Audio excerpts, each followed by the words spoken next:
I made a cup of coffee that changed my entire life. I was a measly manager of an automotive company. Started off changing oils, tires, little wrench and things, worked my way all the way up to assistant manager. The manager got my own store. I had developed a good reputation for being a salesman, but I also developed a reputation for being a bulldog. I'm from New York, I don't know if you guys know this, and I was very, very small my whole life. I think I was my whole life, so I became this little bull terrier at your ankles. Chihuahua. Yeah, little chihuahua. I was a little yappy. I had a mouth. Drop the chalupa. That's right. Yeah. So I got an offer from a regional manager to go up and do this conference, kind of like what I'm doing here, but much larger, for about four stores, all their techs, all their managers, sales reps, things like that. And I'm like, yeah, let's do it, man. You know, I've been on stage a long time, never done public speaking before, but I've sang and acted and all this good stuff. So I'm like, yeah, let's go. This is gonna be fun. Did that, went well. Asked to do a couple sales meetings for corporate. That was a whole different ballgame. So in 2007, I got asked to go close a deal in Philadelphia, Pennsylvania.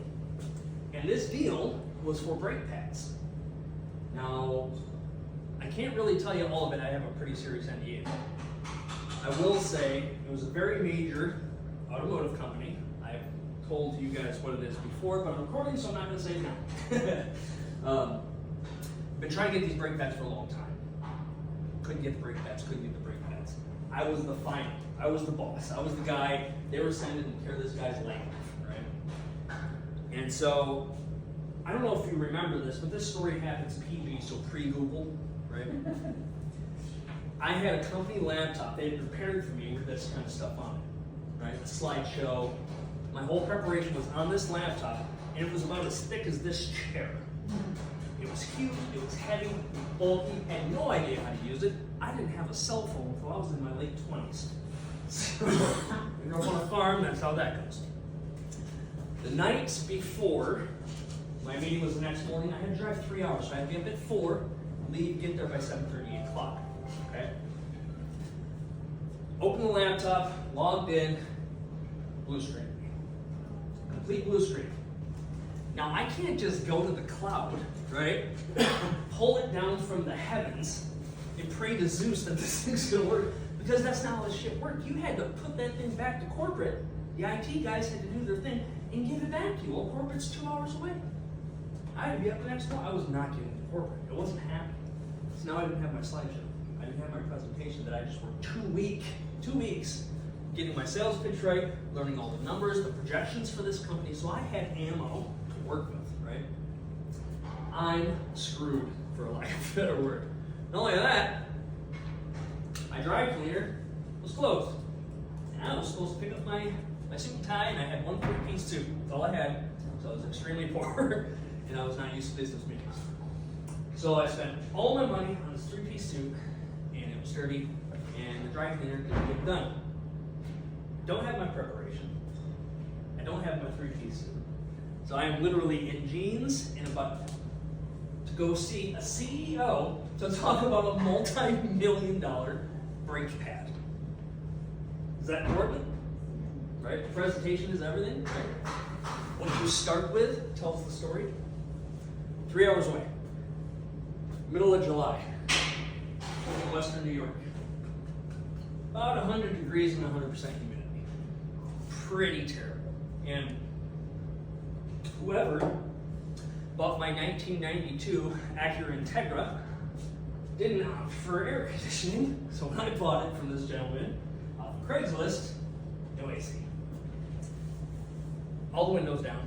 There was just 2. The 2-door was a cool one. It's manual. It was nice. I liked it. Had a little body kit on there. Looking back now, it's a piece of crap, but I really liked it. All windows down, hair's messed up, sweat like a pig in this car. Drive 3 hours, I am late on the way there. My stomach is just, oh God, I'm gonna ruin this day of my career. This is it.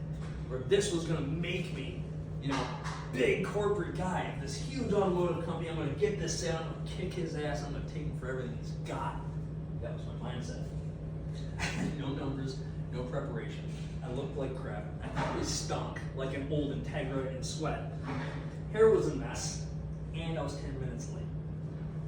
I had this puke that just sat here for 3 hours straight. And I don't know if you know Western New York, but it's not nice freeways. It's back roads, mountain hills, forests, all the way down through Pennsylvania. So you don't get a lot of reception. No radio. So all I was left with was my thoughts. The entire, what am I gonna say? How many times am I gonna apologize? What am I gonna do? I can't turn back. For sure I'm fired, right? If I don't go to this thing, I'm done. That's it. I'll never work another one again. This is my life.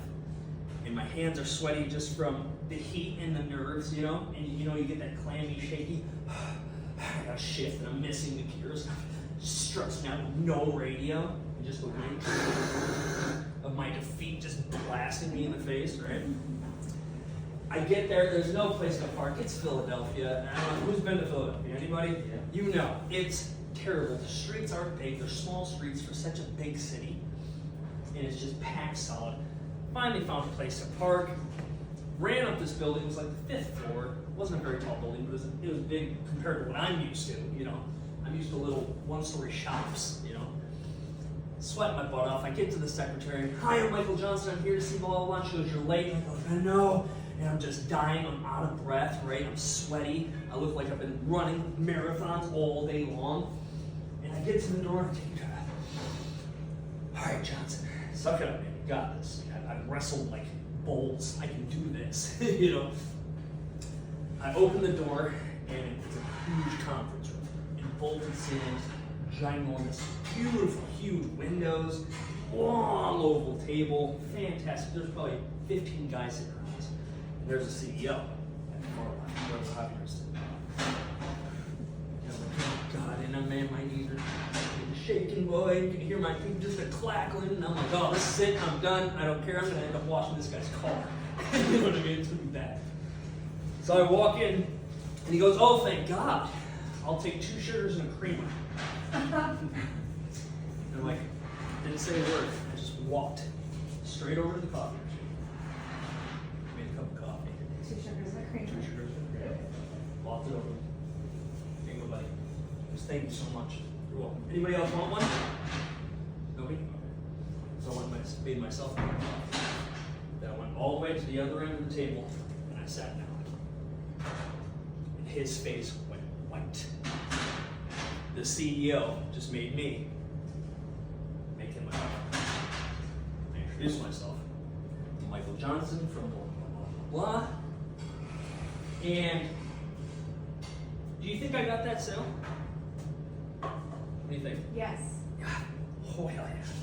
Yeah, he was so embarrassed. Here's this multi-million, big wig, fat belly, white rich guy. You know what I mean? It was very typical. You're a Philly guy, you know what I mean? And he made me make him a cup of coffee. And I had all the power at that point. But I didn't feel like a dick. I was like, screw it. You know what I mean? What do I got left to lose here? I got nothing. And after that meeting, he came up to me, shook my hand, and he said, I was nervous all this morning because every story I heard about you was that you're a bulldog and you'll get whatever you want one way or another. He's like, I was so nervous, I didn't even realize that you were making coffee. He goes, I said yes because I learned I'm just a normal guy going through normal stuff. That's why I got that deal. Because I was just a normal dude. My normalness was me effing up the entire time and dying inside when all I had to do was relax. I told him about my morning. That's what sold it. That's what got millions of dollars of brake pads and employed thousands after that. Because I told my story about my morning. That was it. So that was the day I made the cup of coffee that changed my life. And that's how I got the promotion.